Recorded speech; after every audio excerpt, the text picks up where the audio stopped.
Everything you wish you could ask. Straight up, to the point, no escape. Okay, so who got their facts wrong? You never get the answer if you don't ask the question. Do you regret your involvement? News done different. The Peg This Week with John Youngberg. Welcome to the first episode of The Peg This Week. I am John Youngberg, and I'm looking forward to some insightful conversation. So basically, let's just begin. Our guests today are Barry Rempel, CEO of the Winnipeg Airport Authority. Thanks for coming on this afternoon. Great to be here. Dave Angus, President of the Winnipeg Chamber of Commerce. Nice to have you. And Brian Kelsey. Brian and Dave, nice to have you here. Thanks for being here. Thank you. We're going to dive right in. I got a question for you. Let's go right with Barry. Everyone's talking about the new airport. There's been a lot of chat about it. Well, when can we expect the airport to open, the new terminal? Everybody wants to jump on board with this. And we drive by it when we go to the airport and we see it. And it's looking awesome. It looks great, yeah. Coming along very well. We're pleased, working really well with the contractor, and it looks very, very positive for an opening later this year.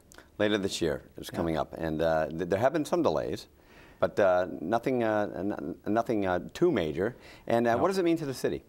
You know what? I think it's going to be a fantastic front door, a new front door for our community.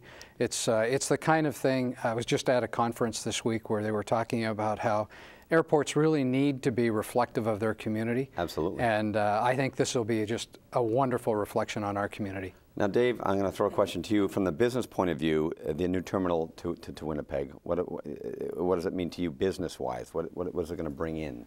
Well, in today's world, I don't think there's any more important economic asset in a city than an airport for a lot of reasons. I mean, it really is your vehicle to get out to the world. Sure. And so the connections are important. The ease of travel is important from a business perspective, but also businesses coming in. And you want to have an accessible city so that businesses can do business. And it's easy for companies, easy for representatives to come and do business with our Winnipeg companies. So airports are invaluable that way. Barry is right. It is the first impression that people have of our city. I would put it in probably the top 5 image drivers of any city. Sure it is. And so what it speaks about Winnipeg is very important because it stays with the visitors. And I am so excited about the new terminal because I think they've done a great job at representing what Winnipeg is all about, and I think it'll just put us to a whole new level when it comes to our perception and our brand internationally. Well, I'm glad you brought up the word perception because, Brian, I'm going to throw this at you. First impressions, you only get one chance at doing this, right? And we've all traveled. We've all traveled, okay? And let's be honest, the drive from the Winnipeg airport to downtown ain't pretty. And that's not a great first impression. Is there anything being done? Is there anything we can do? What can we do to make that first impression fantastic? Well, I think the easy way of answering your question is what hasn't been done. That certainly the Chamber years ago when I was in civic government was at the forefront of trying to look right behind the front door and saying if we've got a great airport, we've got to have a great route into downtown as well. The project was known as Chamber Way. There was some effort to get city support to try and I guess sort of renovate and spruce up the most obvious direct routes into the city. That, like so many other projects in Winnipeg, has fallen by the wayside.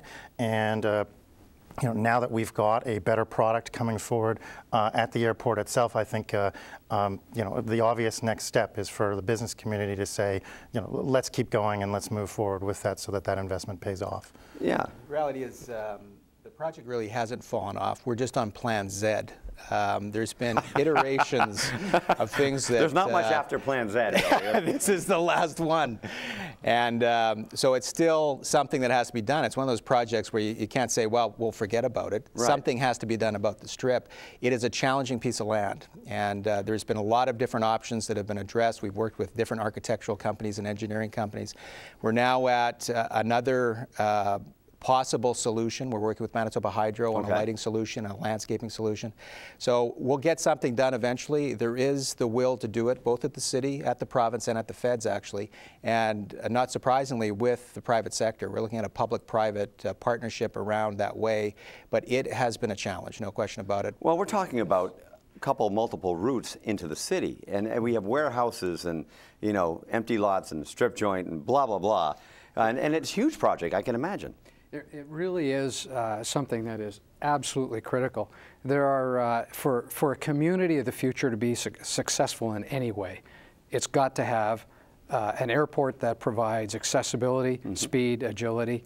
And when you talk about the airport and that connectivity the community requires, it is not just about the airport. It is about a partnership of three critical groups, in my view. It is obviously the airport, but it is obviously the airlines as well, because you do have to have somebody serving the community and the region. And I think the piece that we really need to focus on in the next little while is the region and its overall planning. We can plan anything we want at the airport. We'll get a nice airport. But for the community to be successful, it's going to require a lot more than that. Yeah, yeah. It is a huge, huge project, obviously. And with the new terminal, you mentioned the airlines. What is it going to do, if it's going to do anything for, number of flights per day, cost? How is that going to be reflected? Well, part of, I mentioned planning, and part of what we were trying to accomplish is to make sure that we have what I called in those days the right size pipe. What I meant by that was a large enough facility that we weren't constraining growth, but not too large a facility that it was sort of a white elephant, as you know, some other communities have gained reputations for. So we built something that was adaptable, something that could be grown in stages but met today's need. The first thing it does in the new terminal building is to open up very, very critical times of day. Carriers, when they're serving Winnipeg, are typically trying to meet at a connecting point at another city, which means, because of distance, there's a certain time they have to depart, which unfortunately Winnipeg means we get a lot of carriers all trying to depart within a very short period of time. As it stands today, we are telling carriers that they just can't come.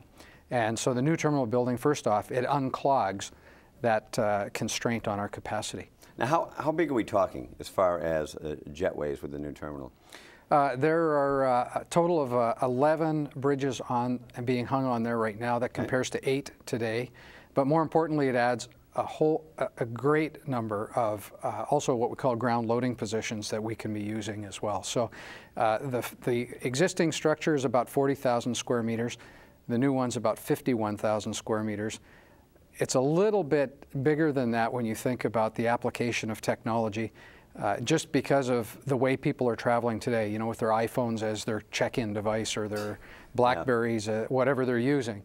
The technology in this building is just at the absolute front edge of the way people want to travel today.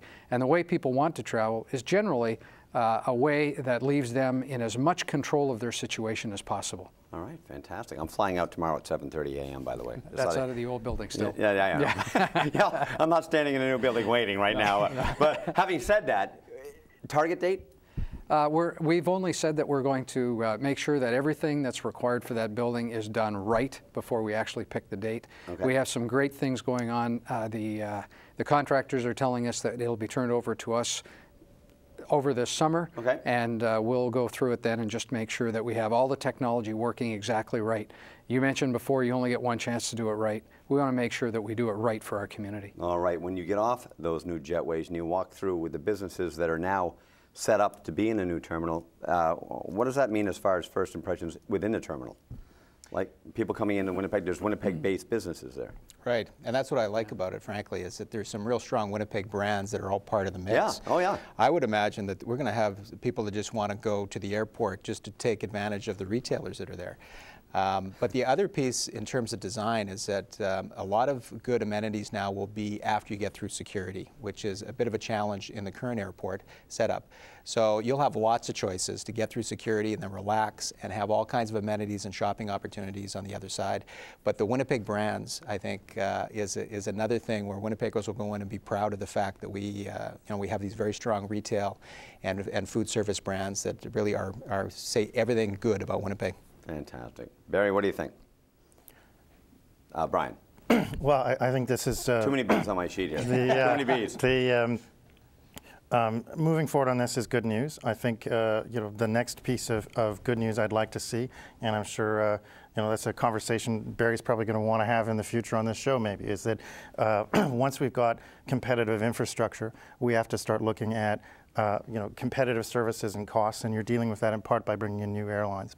But Barry's brought forward this issue of potentially losing customers to Grand Forks and flights out of there from the U.S. We read about it all the time. There's Other airports are struggling with similar situations. I know Edmonton has a huge sort of fly south problem with people driving to Calgary and whatnot, and they're coming up with strategies to try and compete to keep flyers flying out of Edmonton to their final destination rather than driving south to Calgary to leave their car parked there and fly direct from there and so forth. So I think we need to, once this is done, start having a conversation with the region, with public officials, with senior elected officials about what we can do collectively, both to work with and help the airport become a competitive airport, not simply from an infrastructure standpoint, but so that people are actually choosing to fly out of the airport and see those services and those Winnipeg brands that we're talking about. We've got a lot of local people who may literally never get that far if we don't start breaking certain competitive rings and habits that are there now. Do you think it'll happen? I think it can happen, and the issue always in this city is to actually start the conversation and get some specific goals down to make sure it doesn't become an endless conversation. When we're competing with other airports and other markets, we can't afford to be waiting for Plan Z. We've got to be, stepping up as a city and at least, getting something done by Plan D or F maybe this time around. So, yeah, Brian raises a really good point, because the best way to ensure people are traveling out of our community is to make sure you have the best product. That product there's a city responsibility in terms of roads and access. There's an airport responsibility in terms of infrastructure and working with community to make sure carriers understand the opportunity that's here. But there's also a broader federal responsibility in terms of not putting artificial barriers in the way. So one of the things that we would like to be seeing in the future, and love to engage in that conversation, is the requirement for open skies. Something that doesn't necessarily guarantee Winnipeg wins and gets services, but takes away the artificial constraints. Well, for the folks at home who don't know what open skies refers to. That's just the ability of a carrier to choose what communities they want to serve without being told by governments that they can or cannot serve. Most of our bilateral agreements in Canada today actually do not permit carriers to serve Winnipeg. They're typically naming Toronto or Vancouver. Right. I'm very pleased that the direction they're taking in terms of what they call blue skies, that's opening it up to allow more of that to happen. But just like between Canada and the U.S., we have a true open skies agreement. We need to get more of those, whether it's with the European Union or into Asia. Okay. All right. So good things to look forward to, in other words. Some very exciting times ahead. It's going to take the entire community working together to make these things happen. Each of us doing our part. We'll supply the infrastructure. Dave and his team are doing a great job of raising awareness around the world. We just all need to be doing our part and working together. All right. Gentlemen, thank you very much for coming down here on our inaugural show. Thank you very much for taking your time. We're going to take a break here at the PEG this week. We'll be back right after this.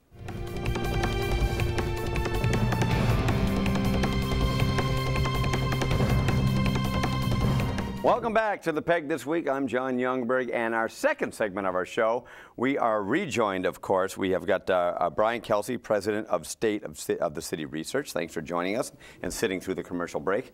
It's very nice of you to be here. Also, we have Dave Angus at the far end, of course, President of the Windsor Chamber of Commerce. And we have City Councilor who's trying not to crack up, Paula Havixbeck is with us. Nice to have you. Thank you for having me. Thanks for being back with us here. Brian, I'm going to throw this at you. We're going to be we just talked about the airport, of course, and what it means to the city and where it's at as far as opening up and when we can expect to enjoy the new airport. Now we're jumping to the museum. Of course, it's all being built downtown. This project is the only national museum in the world solely dedicated to human rights. Brian, what kind of responsibility do you think something like that carries on a city? Well, I hope this isn't the case, but it might be too much.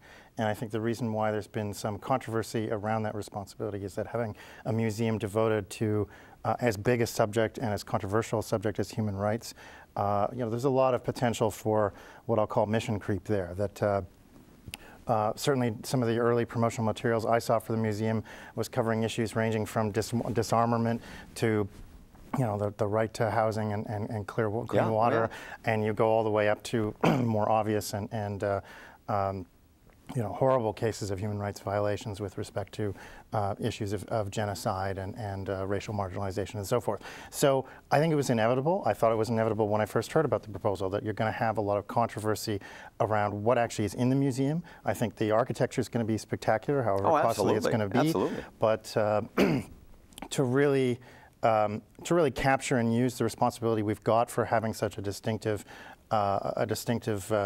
museum as opposed to a building within our community. We've really got to resolve some of those issues around what's inside it and whether we're going to be, have a united city that's supporting the project with other complementary projects around it. Well, it seems as the closer we get to the completion of the museum, we're hearing more and more about that conflict between the Holocaust and other genocides and whatnot, and everybody's starting to pipe up.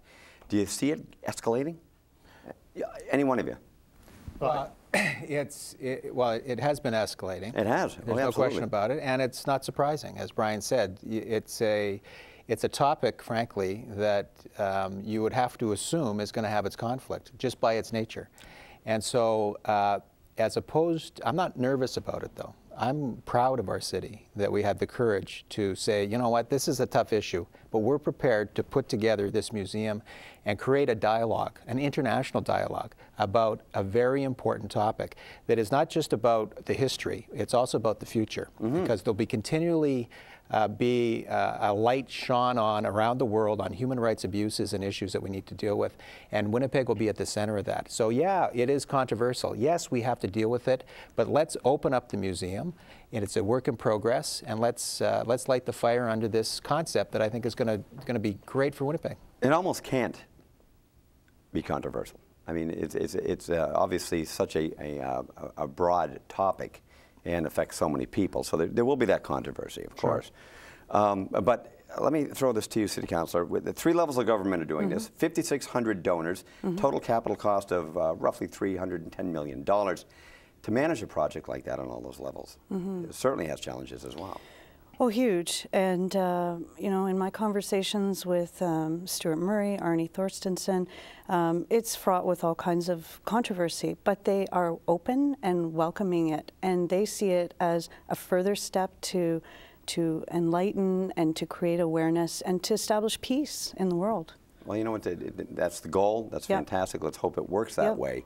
But from a business standpoint, what do you think it's going to do for the city? Because I've talked to a lot of people who will say, yes, for the educational purposes, this is going to be a fantastic addition to the country, to the world, to our city. But as a vacation destination, I mean, as far as bringing business in, Well, number one, the reality is that every city is looking for a point of difference. I can guarantee you my counterparts throughout North America, and I'm active in the Chamber movement throughout North America, would salivate at the chance of attracting this world-class asset, because it's up to us what we do with it. Right.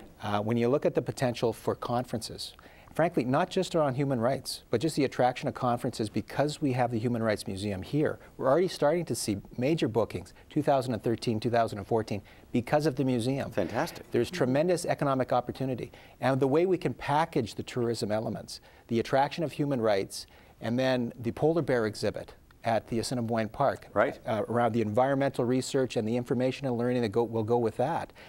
What a great 1-2 combination to attract youth from around the world to the center of North America on 2 topics that I think are top of mind when it comes to that generation. That's our opportunity. And right now, it's really up to us in terms of what kind of economic benefit we're going to get out of it. Right? I don't think there's any magic wands in tourism or any other sector. I think this is clearly going to be an attraction. I know that it is going to make it an easier sell for Winnipeg to say, if you're wanting to put a convention here in an area that's even remotely related to human rights, at a minimum, there's now an anchor to sell with. That being said, though, I think there's also, it's important to look at what's happening around the museum as well. I think it's going to be important to look at not just things in Assiniboine Park and whatnot. My own delusional fantasy is to see an indigenous languages library here in this city that is certainly going to be attractive to Europeans who have a great deal of respect for the complexity of Aboriginal culture, and that's a way to bring Aboriginals into sort of the larger package in that area in terms of facilities that are spawning discussion and creative look at history and that sort of thing. But I also think it's important too that we deal with that issue of mission creep for the museum as well in terms of content to make sure that it is unique. by making sure that we've got a Canadian story represented there as well as a global story. And the reason I say that is I believe that some of the answers to these controversies in terms of who gets a permanent exhibit, who doesn't, is to look at things like, for example, Canada's role in the Holocaust, where we were refusing for several years Jewish refugees who were trying to flee Nazi Germany. To look at Canada's own actions against Ukrainian immigrants, where they were interned in wartime out of sheer hysteria and paranoia, and other examples, whether it's Aboriginal history, Japanese internment, and so forth, to make sure that if we focus on the unique story that's Canadian and make sure that we say, look, these are the aspects that aren't going to be covered in any other museum worldwide because these are the Canadian faults on human rights and here's how we overcame them, I think that's a way of dealing with that sort of peaceful discussion that the councillor is talking about in terms of making sure everybody's being represented because it's containable within a Canadian perspective. We can't fit the entire globe into one museum. Well, of course not, but they can be rotating exhibits and whatnot. Now, who do you think should be making these decisions? Should it just be board members? Should the public be involved? Well, let me throw out something that may get a reaction. Obviously, in the end, the federal government, which is managing the finances, has the ultimate responsibility for the museum. They should be making the final decision. But I do believe that the mayor and local civic leaders we got a rise. should be taking a more active role in speaking out and meeting with members of the community and having that dialogue and resolving some of these disputes. Any other civic leader in any other city would be looking at this as an opportunity to bring the different groups that represent our diversity together and build support for this museum in advance of its opening. And I hope that the councillor and others are prodding the mayor and other public officials to see this as an opportunity to heal some wounds in the city and bring some people together rather than pointing the finger at the federal government saying it's all your problem. Got it.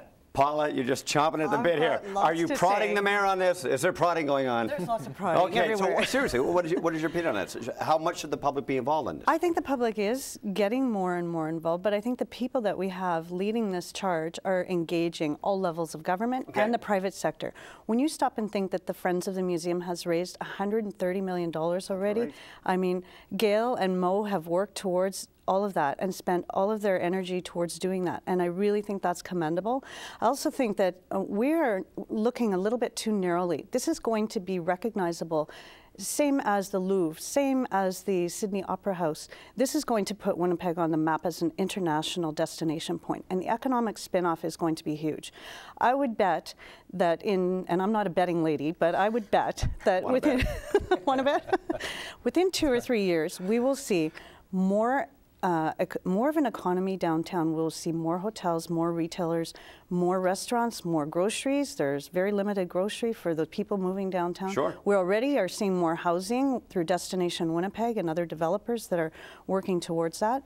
I think this is going to also further enhance our cultural district. The museum has already partnered with the ballet, with the symphony, with other arts groups, and they've leveraged that support to further the advancements of what needs to be in the museum, and I think that's to be commended. So, fantastic. Yeah. Absolutely, it's to be commended. But I've also heard a speech by Gail Asper where a year or two ago where she said that the next step in the museum project was also to be worried about what we saw on our own streets around the museum in terms of crime, in terms of poverty, and so forth. And so right there, and in terms of the community's own reaction to and participation in the museum. There's been participation so far, clearly. There's been an incredible job in terms of bringing private sector support in so far. Obviously, governments have been engaged, but obviously some people feel left out and marginalized too, as they almost certainly would in a project of this scale. Absolutely. So let's keep going and further expand that tent. That is a work in progress. Yes, it is. And there has been a parallel progress. It hasn't always been about the money. They've done tremendous work in terms of focus groups across the country and around the world to gather stories, to engage all different cultures, to engage them in the concepts of the museum, to understand their stories and understand how they should be represented with respect within the museum. There's been a lot of work done on that, and that work can't be forgotten.